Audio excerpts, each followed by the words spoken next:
Hello and good morning everyone.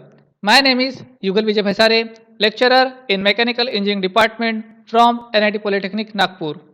आज मैं आप सभी का स्वागत करता हूं लेक्चर नंबर 8 में। आज हम कार्नोट साइकिल के ऊपर कुछ और प्रॉब्लम्स देखेंगे।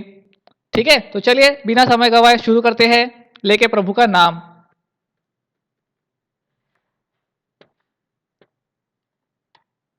समरी ऑफ प्रीवियस लेक्चर, हमने देखा था प्रॉब्लम्स ऑन कार्नोट साइकिल। उसके बाद मैंने आपको एक रिलेशन बताया था कि 1 टीआर इक्वल्स टू कितना होता है 3.5 किलो जूल पर सेकेंड, यानी कि 3.5 किलोवाट होता है।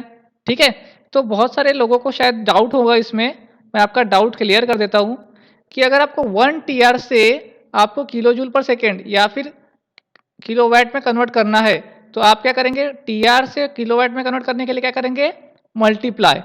और अगर किलो जूल पर सेकेंड या किलोवाट से आपको टीआर में कन्वर्ट करना है तो आप क्या करेंगे, उसको डिवाइड। क्या करेंगे, उस वैल्यू को क्या करेंगे, डिवाइड। उसी प्रकार अगर टीआर से किलो जूल पर मिनट में कन्वर्ट करना है तो क्या करेंगे, 310 से क्या करेंगे, आप उसको मल्टीप्लाई करेंगे।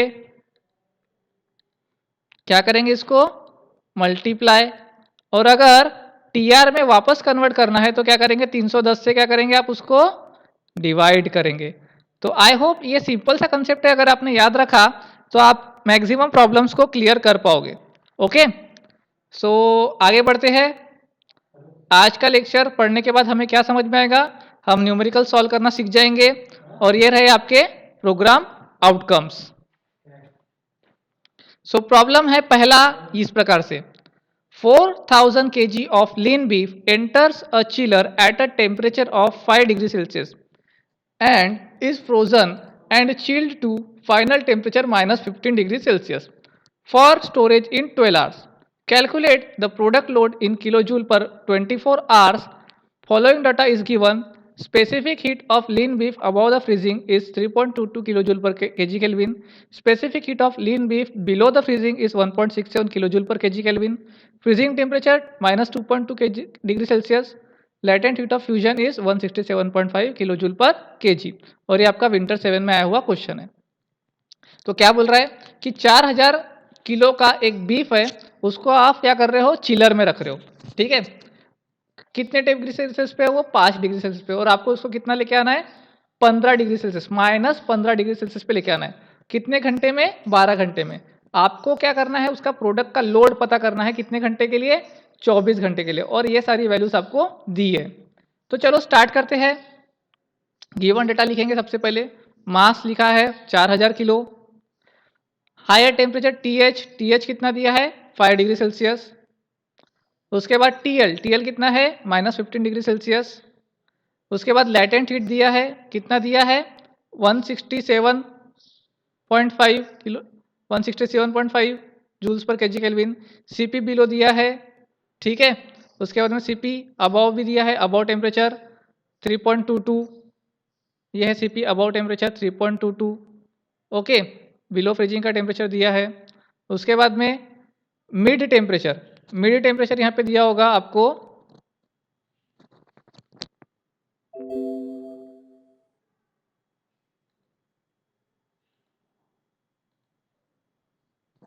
मिड टेम्परेचर, मतलब ये फ्रीजिंग टेम्परेचर आपको दिया है -2.2 डिग्री सेल्सियस। आपने सभी टेम्परेचर्स को केल्विन में कन्वर्ट कर लिया। ठीक है, अब देखते हैं इसका सॉल्यूशन। तो हमारे पास देखो क्या क्या है, हमारे पास यहाँ पर टीएच दिया है, टीएल दिया है। तो क्या मैं इसका सीओपी निकाल सकता हूँ? जी बिल्कुल निकाल सकता हूँ। तो ये रहा सीओपी का formula, TH upon TL minus TH. तो टीएल और टीएच डाल दिया मैंने, तो मेरा स्पेसिफिक सीओपी जो है वो निकल गया। अब मुझे क्या करना है, मेरा जो बीफ है वो सबसे पहले क्या होगा, -5 डिग्री सेल्सियस पर रहेगा। फिर -5 से वो कितने डिग्री सेल्सियस पे लेके आना आपको, -15। लेकिन डायरेक्ट -15 पे आएंगे क्या, नहीं। यहाँ पे आपको टेम्परेचर दिया है -2.2 डिग्री सेल्सियस।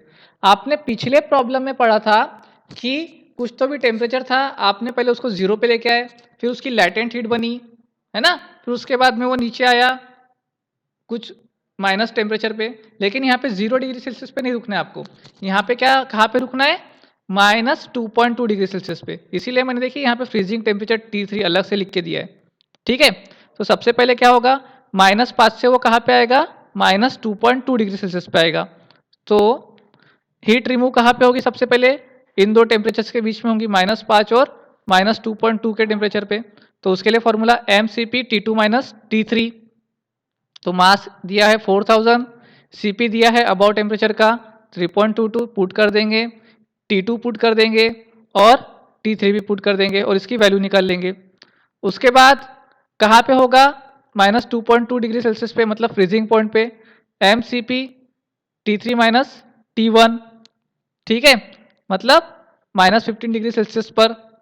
तो 4000 इंटू 1.67, 270.8 -258, तो ये एक वैल्यू आ जाएगी।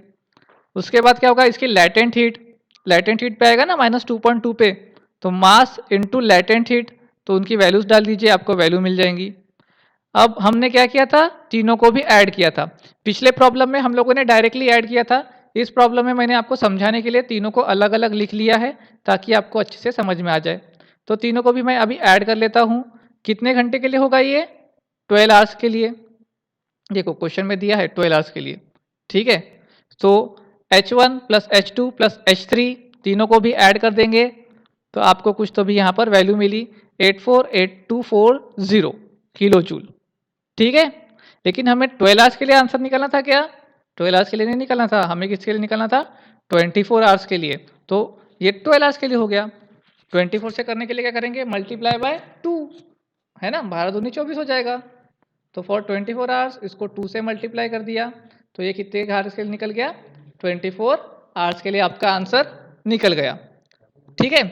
अगर आपको इसको किलो जूल पर मिनट में कन्वर्ट करना है तो क्या करेंगे, मल्टीप्लाई बाय 60 कर देंगे, है ना, ये आपका आंसर आया। इसको आप मल्टीप्लाई बाय 60 कर देंगे तो ये आपका आ जाएगा किलो जूल पर मिनट में। और अब आप इसको 210 से डिवाइड करते हो तो आपका टर्न्स में आंसर आ जाएगा। समझ में आया होगा ये प्रॉब्लम्स, है ना, आसान प्रॉब्लम था, पिछले प्रॉब्लम के जैसा ही था। बस आपको 3 टेम्परेचर्स दिए थे और तीनों के साथ आपने यहाँ पर उनको अरेंज किया, तीनों को ऐड किया, आंसर निकाल लिया। जो भी आंसर था उसको 2 से मल्टीप्लाई किया क्योंकि आपको 24 आवर्स के लिए निकालना था, और बाद में उसको टर्न्स में कन्वर्ट कर लिया। ओके, तो बढ़ते हैं नेक्स्ट प्रॉब्लम की तरफ। ये problem, refrigerating machine working between the temperature limits of -13 degree Celsius and 37 degree Celsius and has 90% relative COP. It consumes 4.8 kilowatt power. Determine TR capacity.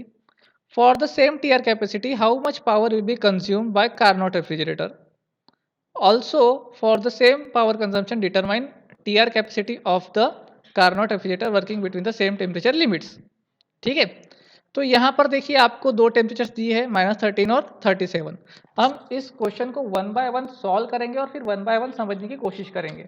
Okay, चलिए देखते हैं गिवन डेटा क्या बोल रहा है। कि आपको TL दिया है -13 डिग्री सेल्सियस, ठीक है, और आपको TH दिया है 37 डिग्री सेल्सियस।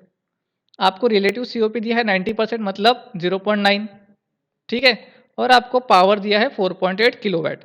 ओके, सो अब सॉल्यूशन देखते हैं। हम इसकी COP फाइंड आउट कर सकते हैं क्या यार बच्चा?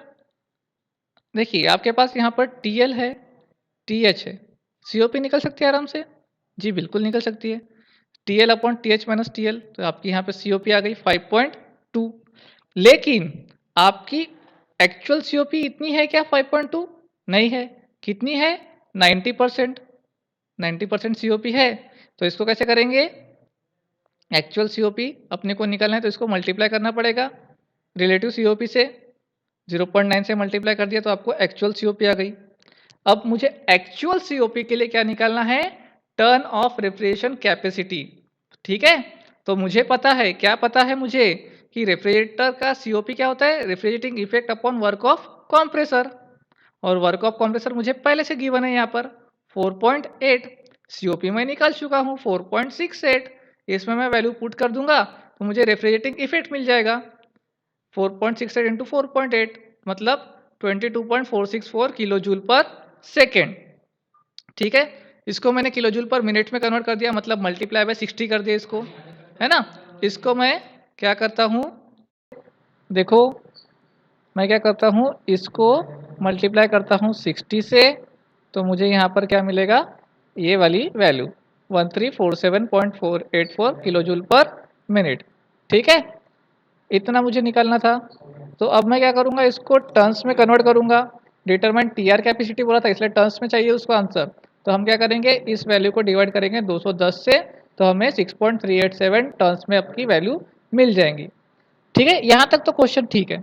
अब क्या पूछ रहा है, for same T R capacity how much power will be consumed by Carnot refrigerator. कौन सा रेफ्रिजरेटर है, कार्नोट। मतलब यही टर्न ऑफ रेफ्रिजरेशन, यही रेफ्रिजरेशन मतलब 6.387 टर्न्स, मतलब किलो जूल पर मिनट्स में कितना होगा, इतना। इसमें आपको बोल रहे कितना, क्या बोला इसने, फॉर द सेम टीयर कितना आपको पावर लगेगा। ठीक है, तो आपको पता है कि रेफ्रिजरेशन इफेक्ट मतलब Carnot COP into work of compressor, और कार्नोट की सीओपी कौन सी थी, 5.2, 5.2। तो मैं उसमें वैल्यू पुटअप कर दूंगा, रेफ्रिजरेटिंग इफेक्ट डाल दूंगा, और मुझे वर्क ऑफ कंप्रेसर मिल जाएगा। ठीक है, work of compressor kilo joule पर मिनट, आप इसको किलोवाट में भी कन्वर्ट कर सकते हो। ठीक है, अब देखते हैं आगे। अब क्या बोल रहा है, सॉरी, अब क्या बोल रहा है, फॉर द सेम पावर, मतलब ये पावर के लिए determine the T R capacity of refrigerating effect between the same limit. T R capacity निकालना है बोलते, वापस से टी आर की कैपेसिटी निकालो। ठीक है, फॉर द सेम पावर, इस पावर के लिए टी आर वाली कैपेसिटी निकालो। किसके लिए, किसके लिए निकालना है अपने को, कार्नोट के लिए निकालना है। ठीक है, तो फॉर द सेम पावर मतलब 4.32 किलोवाट्स के लिए निकालना है अपने को। ठीक है, फॉर द सेम पावर, तो टी आर कैपेसिटी कितनी है, COP equal to refrigerating effect into work of compressor. तो सीओपी कौन सा लेंगे हम, 5.2, रेफ्रिजरेटिंग इफेक्ट निकालना है, और हमको पावर कितना देना है, 4.8। ठीक है, ये पावर अपने को दिया था, तो हम इसकी क्या निकालेंगे, रेफ्रिजरेटिंग इफेक्ट निकालेंगे। कितना निकलेगा, 24.96 किलो जूल पर सेकेंड। इसको मैं किलो जूल पर मिनट में कन्वर्ट कर लेता हूँ, मल्टीप्लाई बाय 60 करते हुए। ठीक है, सो हमें टी आर कैपेसिटी निकालना है, तो हम इसको कैसे करेंगे, डिवाइड बाय 210, तो हमें वैल्यू मिल जाएगा 7.097 टन्स। सो कुछ इस प्रकार का ये प्रॉब्लम था। आई होप सभी को समझ में आया होगा। अगर नहीं समझ में आया होगा तो दोनों भी प्रॉब्लम्स आप फिर से देखिए वीडियो को, वरना मैं आपका एक इंटरेक्टिव क्लास लेके इसको आपको क्लियर करवा दूंगा। Okay, thank you. तो यूनिट आउटकम्स अचीव्ड क्या रहेंगे, calculate the COP of Carnot cycle. आजकल लेक्चर में हमने क्या पढ़ा, न्यूमेरिकल ऑन कार्नोट साइकिल, और ये रहे आपके प्रोग्राम आउटकम्स अचीव्ड। तो यहाँ पर कुछ प्रॉब्लम्स दी है आपको। A beef of 300 kg is cooled from 25 से -20 डिग्री सेल्सियस। अब ये कितने घंटे के लिए, 6 घंटे के लिए। फ्रीजिंग कितने पे अकर हो रही है, 3 डिग्री सेल्सियस। यहाँ पे भी देखो 3 टेम्परेचर दी है, 25 डिग्री, -20 डिग्री और 3 डिग्री सेल्सियस, मतलब पहले वाला प्रॉब्लम। ठीक है, specific heat before the freezing दिया है, आफ्टर द फ्रीजिंग दिया है, और लैटेंट हीट दिया है। डिटरमाइन द कैपेसिटी, तो यहाँ पे भी आपको कैपेसिटी निकालना है। अगर कोएफिशिएंट ऑफ परफॉर्मेंस 2.5 हो गया तो पावर बत निकालना है। ठीक है, तो ये आसान हो जाएगा आपके लिए। सबसे पहले तो आप ये सब निकाल लोगे वैल्यूज, रेफ्रिजरेटिंग इफेक्ट निकाल लोगे। अब रेफ्रिजरेटिंग इफेक्ट पता चल गया, आप सीओपी पता दिया है, आप डायरेक्ट पावर निकाल लेना, आसान हो जाएगा। ठीक है, आंसर भी दिया है यहाँ पे। देखो नेक्स्ट क्वेश्चन, आइस प्लांट दिया है, 8 tons of ice required for 0 degree centigrade using the water at 25 degree Celsius. Estimate the power निकालें इसका, if COP is plant is 3, COP अगर 3 रही तो। ओवरऑल इफिशियंसी दिया है यहाँ पे 92%, मतलब आप इसको 0.92 से सीओपी से मल्टीप्लाई कर लूँगा। रिलेटिव एफिशिएंसी दी है उसी प्रकार का। लैटेंट हीट दिया है, स्पेसिफिक हीट दिया है, तो आप इसमें क्वेश्चन नंबर 5 और क्वेश्चन नंबर 6 की तरह दिमाग लगाते हुए आप इसको सॉल्व कीजिए, तो ये सॉल्व हो जाएगा। ठीक है, तो that's all from today's lecture, thank you. Next lecture में हम लोग देखेंगे बेल कोलमैन साइकिल के बारे में। तब तक के लिए कीप लर्निंग, हैप्पी लर्निंग।